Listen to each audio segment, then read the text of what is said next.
അമ്മേ പരിശുദ്ധമേ, അമ്മേ പരിശുദ്ധമേ, ദൈവമാതാവേ, കൃപാസനത്തിലൂടെ ഞങ്ങൾക്കും ഞങ്ങളുടെ ദേശത്തിനും അമ്മ മധ്യസ്ഥം തേടി തന്ന എല്ലാ അനുഗ്രഹങ്ങൾക്കും കൃപകൾക്കും ഞങ്ങളിപ്പോൾ ഹൃദയം നിറഞ്ഞ നന്ദി പറയുന്നു. അമ്മേ പരിശുദ്ധമേ, ദൈവമാതാവേ, 2004 ഡിസംബർ 7 ഉച്ചകഴിഞ്ഞ് 2:30 കൃപാസനത്തിൽ സംഭവിച്ച അമ്മയുടെ പ്രത്യക്ഷപ്പെടലിനെ കുറിച്ച് തിരുസഭയ്ക്ക് സമർപ്പിച്ചിരിക്കുന്ന പഠനരേഖകളുടെ മേൽ സഭാത്മകമായ പഠനം ആരംഭിക്കുവാൻ ഞങ്ങൾ പ്രാർത്ഥിക്കുന്നു. അമ്മേ പരിശുദ്ധമേ, ഭൂസ്വർലോകങ്ങളുടെ രാജ്ഞിയായ അങ്ങേയ്ക്ക് ഭൗമസംരക്ഷണത്തിനായി പ്രപഞ്ചപ്രകൃതിയെ തന്നെ തിരുസഭ പ്രതിഷ്ഠിക്കുവാൻ ഈ പ്രത്യക്ഷീകരണം വഴി ഇടയാക്കണമേ. പരിശുദ്ധമേ, ജപമാല മാതാവേ, സകല കൃപാസനം പ്രാർത്ഥനയോടും ചേർത്ത് ഞങ്ങളിപ്പോൾ പ്രാർത്ഥിക്കുന്ന ഈ കുടുംബത്തിന്റെ പ്രത്യേക നിയോഗം അമ്മയുടെ പ്രത്യക്ഷീകരണത്തിന്റെ ഈ അനുഗ്രഹവേളയിൽ ഞങ്ങൾക്ക് സാധിച്ചു തരുവാൻ കനിയണമേ. ആമേൻ. വിശ്വാസ പ്രമാണം. സർവശക്തനായ പിതാവും ആകാശത്തിന്റെയും ഭൂമിയുടെയും സൃഷ്ടാവുമായ ദൈവത്തിൽ ഞാൻ വിശ്വസിക്കുന്നു. അവിടുത്തെ ഏകപുത്രനും ഞങ്ങളുടെ കർത്താവുമായ ഈശോ മിശിഹായിലും ഞാൻ വിശ്വസിക്കുന്നു. ഈ പുത്രൻ പരിശുദ്ധാത്മാവിനാൽ ഗർഭസ്ഥനായി കന്യകാമറിയത്തിൽ നിന്ന് പിറന്ന് പൊന്തിയോസ് പീലാത്തോസിന്റെ കാലത്ത് പീഡകൾ സഹിച്ച് കുരിശിൽ തറയ്ക്കപ്പെട്ട് മരിച്ച് അടക്കപ്പെട്ട് പാതാളങ്ങളിൽ ഇറങ്ങി മരിച്ചവരുടെ ഇടയിൽ നിന്ന് 3-ാം നാൾ ഉയർത്ത് സ്വർഗത്തിലേക്ക് എഴുന്നള്ളി സർവശക്തിയുള്ള പിതാവായ ദൈവത്തിന്റെ വലതുഭാഗത്തിരിക്കുന്നു. അവിടെ നിന്ന് ജീവിക്കുന്നവരെയും മരിച്ചവരെയും വിധിക്കുവാൻ വരുമെന്നും ഞാൻ വിശ്വസിക്കുന്നു. പരിശുദ്ധാത്മാവിലും ഞാൻ വിശ്വസിക്കുന്നു. വിശുദ്ധ കത്തോലിക്കാ സഭയിലും പുണ്യവാന്മാരുടെ ഐക്യത്തിലും പാപങ്ങളുടെ മോചനത്തിലും ശരീരത്തിന്റെ ഉയർപ്പിലും നിത്യമായ ജീവിതത്തിലും ഞാൻ വിശ്വസിക്കുന്നു. ആമേൻ. സ്വർഗ്ഗസ്ഥനായ ഞങ്ങളുടെ പിതാവേ, അങ്ങയുടെ നാമം പൂജിതമാകണമേ. അങ്ങയുടെ രാജ്യം വരണമേ. അങ്ങയുടെ തിരുമനസ് സ്വർഗത്തിലെ പോലെ ഭൂമിയിലും ആകണമേ. അന്നു വേണ്ടുന്ന ആഹാരം ഇന്ന് ഞങ്ങൾക്ക് തരണമേ. ഞങ്ങളോട് തെറ്റ് ചെയ്യുന്നവരോട് ഞങ്ങൾ ക്ഷമിക്കുന്നത് പോലെ ഞങ്ങളുടെ തെറ്റുകൾ ഞങ്ങളോടും ക്ഷമിക്കണമേ. ഞങ്ങളെ പ്രലോഭനത്തിൽ ഉൾപ്പെടുത്തരുതേ, തിന്മയിൽ ഞങ്ങൾ രക്ഷിക്കണമേ. ആമേൻ. നന്മ നിറഞ്ഞ മറിയമേ, സ്വസ്തി.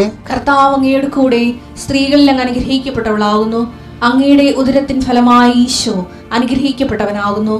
പരിശുദ്ധ മറിയമേ, തമ്പുരാന്റെ അമ്മേ, പാപികളായ ഞങ്ങൾക്ക് വേണ്ടി ഇപ്പോഴും ഞങ്ങളുടെ മരണസമയത്തും തമ്പുരാനോട് അപേക്ഷിക്കണമേ. ആമേൻ. കർത്താവേ, നിന്റെ ഉന്നതമായ നാമത്തിന് സ്തോത്രം. കർത്താവേ, നിന്റെ വിശുദ്ധ പൗരോഹിത്യത്തെ മഹത്വപ്പെടുത്തണമേ. കർത്താവെ, സഭയിലുള്ള സാന്നിധ്യം പ്രകടമാക്കണം. 40 വർഷം ഞാൻ അർപ്പിച്ച കൃപാന്റെ യുഗതിയാണ്. കൃപാസ്ഥാനത്താരെ ജീവനോടെ പ്രത്യക്ഷപ്പെട്ട മാതാവിന്റെ മാധ്യസ്ഥം ഇന്ന് അങ്ങയുടെ മക്കളെ പ്രാർത്ഥന കൂടുന്ന എല്ലാ മക്കൾക്കും വേണ്ടി പ്രാർത്ഥിക്കുകയാണ്. കർത്താവ്, കിടപ്പായിപ്പോയവർ, ഇങ്ങനെ ഒരു ആരോഗ്യമുണ്ട് പക്ഷെ കിടന്നു പോയവർ, ചിലപ്പോൾ അപകടം ഉണ്ടായി കിടന്നു പോയവർ, കർത്താവെ പ്രഷർ വന്ന് കിടന്നു പോയവർ, കർത്താവിൻ്റെ തിരുമുറുവാർന്ന് വലതുകരം ആണിപ്പിതാടുന്ന അത്ഭുതകരം ആ കിടന്നുപോയ മക്കളുടെ മേൽ ശരീരത്തിൽ തലയ്ക്കപ്പെടട്ടെ. യേശുക്രിസ്തു ഉന്നതമായ നാമത്തിൽ നീ സൗഖ്യം പ്രാപിക്കട്ടെ എന്ന് കൽപ്പിക്കുന്നു. കർത്താവെ, പടല പിണക്കങ്ങളും തൊഴുത്തിൽ കുത്തുമൂലം കുടുംബത്തിൽ കലഹവും കോലാഹലങ്ങളും സമാധാനം നഷ്ടപ്പെട്ട കുടുംബങ്ങൾ, നീ ഏത് ഭവനത്തിൽ പ്രവേശിക്കുമ്പോഴും ആ ഭവന സമാധാനം ആശംസിക്കണം. സമാധാന ദൂതൻ അവിടെ ഉണ്ടെങ്കിൽ നിൻ്റെ സമാധാനോടെ ഭരിക്കും. കർത്താവെ, അടിയൻ്റെ പ്രാർത്ഥന കൊണ്ടും അമ്മയുടെ പ്രത്യക്ഷീകരണം കൊണ്ടും കർത്താവെ, ആ കുടുംബങ്ങൾക്ക് സമാധാനം ഉണ്ടാകണമെന്ന് പ്രാർത്ഥിക്കുന്നു. പഠിക്കാൻ പോകുന്ന കുഞ്ഞുങ്ങൾ, പഠിക്കുന്നതിന് വേണ്ടി ഒരുങ്ങുന്ന കുഞ്ഞുങ്ങൾ, കർത്താവെ, എന്തെല്ലാം കാര്യങ്ങൾക്ക് വേണ്ടി മക്കളെ വേദനിച്ചുകൊണ്ട് ആശങ്കപ്പെട്ടുകൊണ്ട് കണ്ണുനീരോടെ വിഷമിക്കുന്നുണ്ടോ ആ മേഖലയിലെല്ലാം പരിശുദ്ധാത്മ പ്രവർത്തിച്ചുകൊണ്ട് നിൻ്റെ വിഷയത്തിൽ ദൈവം തീരുമാനമെടുക്കാൻ പോകുന്നു. കർത്താവിൻ്റെ മുമ്പിൽ നീ ജാഗ്രതയോടെ പെരുമാറുക. കർത്താവെ, അകലം വിട്ടുപോകുന്നവർ, രാജ്യം വിട്ടുപോകുന്നവർ, വീട് വിട്ടുപോകുന്നവർ, ഞങ്ങൾ കണ്ണുമ്പിൽ മറയുന്നവർ കർത്താവിൻ്റെ കൃപയാൽ നിറക്കപ്പെട്ടു എന്ന് പ്രാർത്ഥിക്കുന്നു. എൻ്റെ കർത്താവെ, ജോലിയില്ലാത്തതിൻ്റെ പേരിൽ വിസ പുതുക്കാത്തതിൻ്റെ പേരിലും നാട്ടിലേക്ക് വരാൻ പറ്റാത്തതിൻ്റെ പേരിലും തിരിച്ചു പോകാൻ പറ്റാത്തതിൻ്റെ പേരിലൊക്കെ കുടുങ്ങിക്കിടക്കുന്നവർ, എൻ്റെ കർത്താവിൻ്റെതുമായ എന്തെങ്കിലും ബന്ധനങ്ങളെ ഞാൻ അർപ്പിച്ച 40 വർഷത്തെ ബലിയുടെ ശക്തിയാൽ ബന്ധിക്കുന്നു, അഴിച്ചു മാറ്റുന്നു. കർത്താവിൻ്റെ കരുണ നിന്നെ ആവശ്യിക്കുകയും നീ വിടുതൽ പ്രാപിക്കുകയും ചെയ്യട്ടെ. I command you in the name of Jesus Christ, you be healed and delivered. എൻ്റെ പ്രിയപ്പെട്ടവരെ, ദുഷ്ടഭൃത്യ, നിന്നോട് ഞാൻ ക്ഷമിച്ചതുപോലെ നീയും അവനോട് ക്ഷമിക്കേണ്ടതായിരുന്നില്ലേ? അർഹത നഷ്ടപ്പെടുത്തി കണ്ട ഒരാൾ, ആ വചനം എടുത്തേ. മത്തായിയുടെ സുവിശേഷം 18-ാം അധ്യായം 23 മുതലുള്ള തിരുവചനം. മത്തായി 18-23 വചനങ്ങൾ. സ്വർഗ്ഗരാജ്യം സേവകന്മാരുടെ കണക്ക് തീർക്കാൻ ആഗ്രഹിച്ച ഒരു രാജാവിന് സദൃശം കണക്ക് തീർക്കാൻ ആരംഭിച്ചു. 10,000 താലന്ത് കടപ്പെടുന്ന ഒരുവൻ അവർ അവന്റെ മുമ്പിൽ കൊണ്ടുവന്നു. അവന് അത് വീട്ടാൻ നിർവാഹമില്ലായിരുന്നു. അവനെയും ഭാര്യയെയും മക്കളെയും അവന്റെ സമസ്ത വസ്തുക്കളും വിറ്റ് കടം വീട്ടാൻ യജമാനൻ കൽപ്പിച്ചു. അപ്പോൾ സേവകൻ വീണ് നമസ്കരിച്ചുകൊണ്ട് പറഞ്ഞു, അപ്പോൾ എന്നോട് ക്ഷമിക്കണം, എല്ലാം തന്നു വിട്ടിക്കൊള്ളാം. ആ സേവകന്റെ യജമാനൻ മനസ്സലിഞ്ഞ് അവനെ വിട്ടയക്കുകയും ഇളച്ചു കൊടുക്കുകയും ചെയ്തു. അപ്പോൾ അവന് കടം ഇളച്ചു കിട്ടി, അർഹത കിട്ടി. അടുത്ത വചനം എന്താ? അവൻ പുറത്തിറങ്ങിയപ്പോൾ ഈ അർഹത ഇവൻ കളയുന്നുണ്ട് പിന്നീട്. അതാണ് വിഷയം. ഓക്കെ, അർഹത പലർക്കും കിട്ടും, പക്ഷെ കൈയിരിപ്പ് കാരണം അർഹത അവർ കളഞ്ഞെടുക്കും. അവൻ പുറത്തിറങ്ങിയപ്പോൾ തനിക്ക് 100 ദനാറ നൽകാൻ, അത് നിസ്സാര കാശാണ്, 100 ദനാറ തരാനുണ്ടായിരുന്ന തന്റെ സഹസേവകൻ ഒരുവനെ കണ്ടുമുട്ടി. അവന്റെ കഴുത്ത് പിടിച്ച് ഞെരിച്ച് കൊണ്ട് അവൻ പറഞ്ഞു, എനിക്ക് തരാനുള്ളത് തന്നു തീർക്കുക. മറ്റേ താലന്താണ് 10,000 സ്വർണ്ണമാണ്. ഇത് വെള്ളി നാണയമാണിത്. 10 വില കുറവാണ്. 100 വെള്ളി നാണയം. അത് തരാത്തവൻ്റെ കഴുത്തിന് ഇവൻ ഈ 10,000 താലന്ത് ഇളച്ച് കിട്ടിയവനെ, 10,000 സ്വർണ്ണ നാണയങ്ങൾ ഇളച്ച് കിട്ടിയവൻ 100 വെള്ളി നാണയക്കാരൻ എൻ്റെ കടക്കാരനെ കണ്ടപ്പോൾ അവൻ്റെ കഴുത്ത് പിടിച്ച് തിരിച്ച്. അപ്പോൾ ഈ കയ്യിരിപ്പാണേ.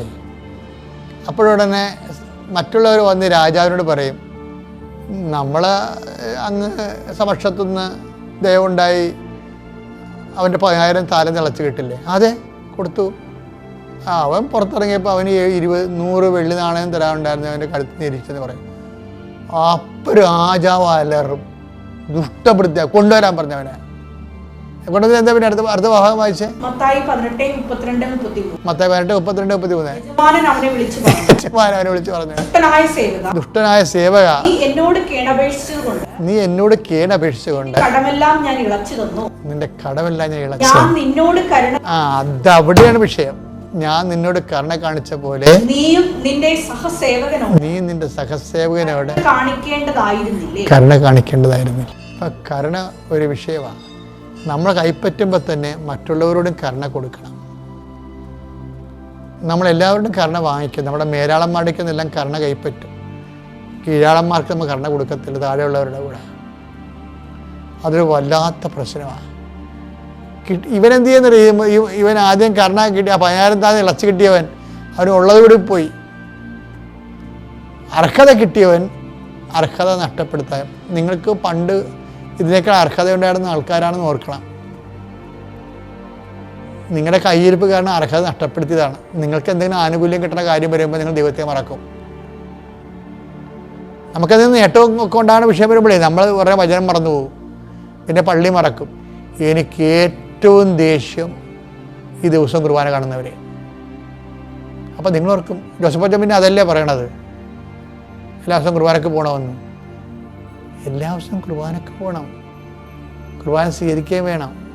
പക്ഷേ നിങ്ങളുടെ ജീവിതമായിട്ട് എന്തെങ്കിലും ബന്ധം അതിനുണ്ടാകണം.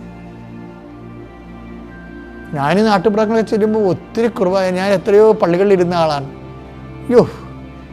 എനിക്ക് ഈ ഓസ്തി മുറിച്ച് കപ്പേരുണ്ടല്ലോ, കപ്പേര് അവിടെ നിന്ന് ഒരു മെഷീൻ എടുത്തിട്ട് ഓസ്തി എല്ലാം ഇങ്ങനെ ഇരുന്നുകൊണ്ട് ഒറ്റയ്ക്ക് ഇരുന്നുകൊണ്ട് ഇങ്ങനെ ഓസ്തി, ചെറിയ ഓസ്തി, ഒരു വലിയ ഓസ്തിയാണ് നമുക്ക് കിട്ടണത്.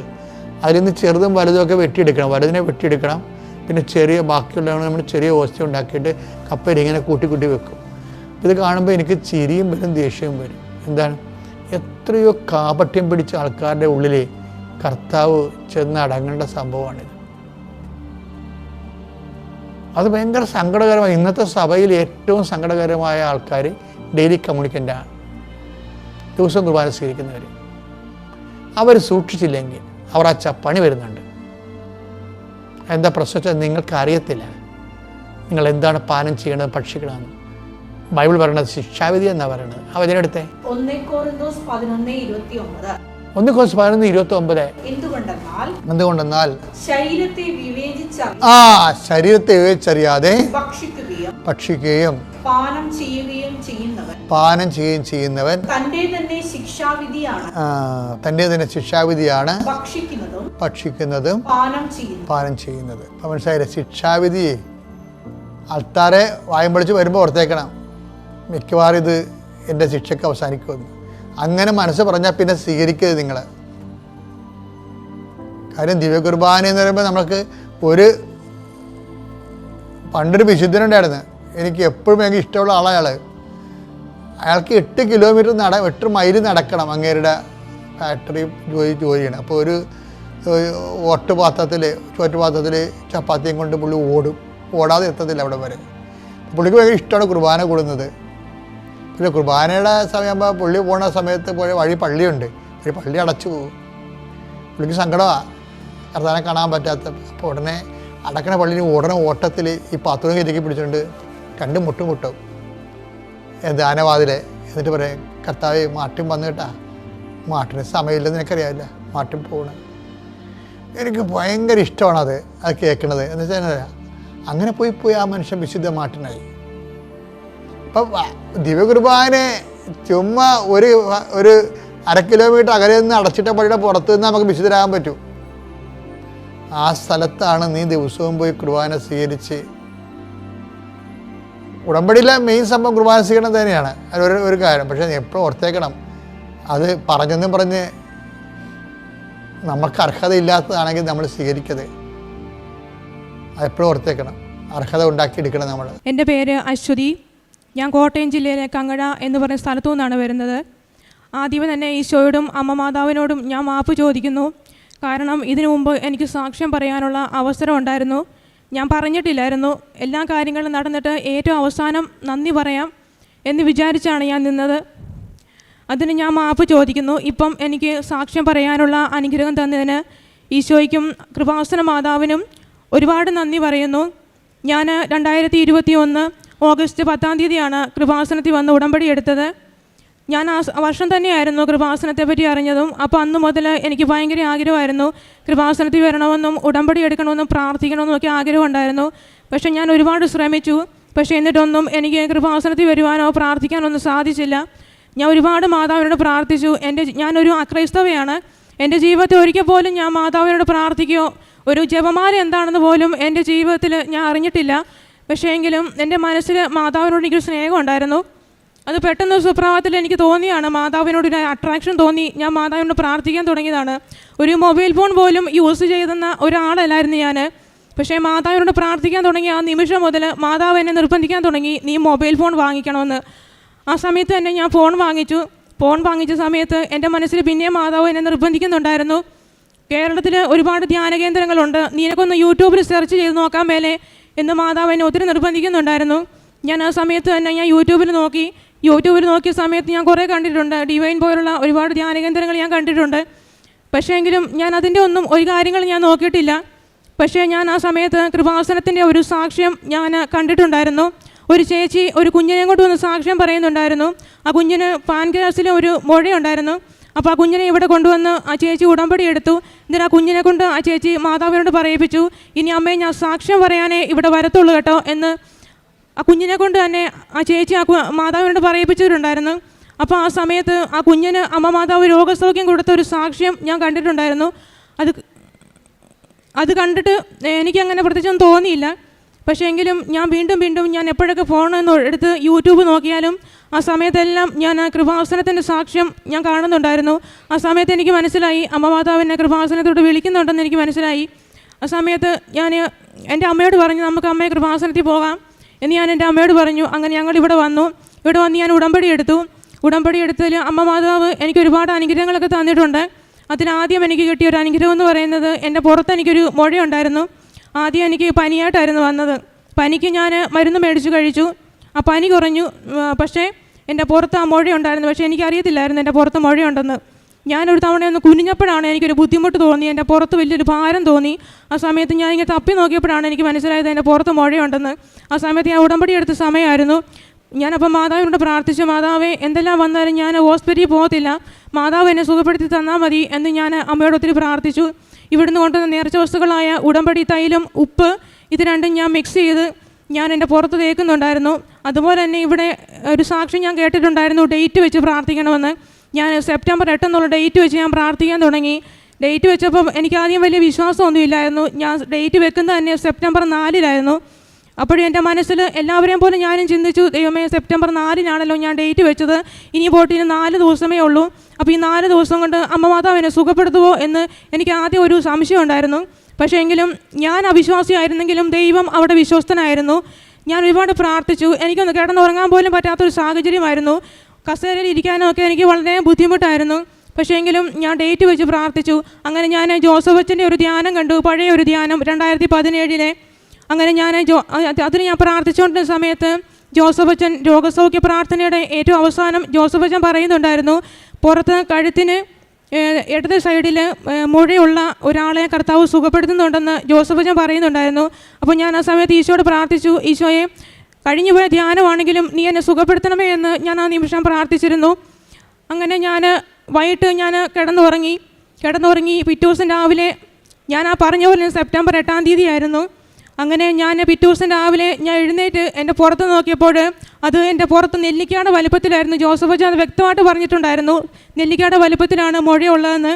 ഞാൻ പിറ്റേ ദിവസം രാവിലെ എഴുന്നേറ്റ് ഞാൻ തപ്പി നോക്കിയപ്പം ആ മുഴ പോലെ ആ നെല്ലിക്കയുടെ വലുപ്പത്തിൽ ഇരുന്ന ആ ഒരു മുഴ ചുരുങ്ങി നമ്മുടെ പുറത്തെ സാധാരണയൊക്കെ വരുന്ന ഒരു കാര പോലെ അത്രയും വലിപ്പമുള്ളായിരുന്നു. അത് ഞാൻ തൊട്ടപ്പോൾ അത് പൊട്ടിപ്പോയി. പിന്നെ ഇന്ന് വരെയും എൻ്റെ പുറത്ത് വന്നിട്ടില്ല. അമ്മ മാതാവ് എൻ്റെ ജീവിതത്തിൽ ആദ്യം ചെയ്ത ഏറ്റവും വലിയൊരു അനുഗ്രഹമായിരുന്നു. അതിന് കൃപാസന മാതാവിനോടും ഈശോയോടും ഞാൻ ഒരുപാട് നന്ദി പറയുന്നു. പിന്നെ രണ്ടാമത് എനിക്കുണ്ടായ ഒരു അനുഭവം എന്ന് പറയുന്നത്, എൻ്റെ പേരപ്പൻ, അതായത് എൻ്റെ അപ്പൻ്റെ ചേട്ടൻ, എൻ്റെ പേരപ്പന് സോറിയാസിസിൻ്റെ അസുഖം ഉണ്ടായിരുന്നു.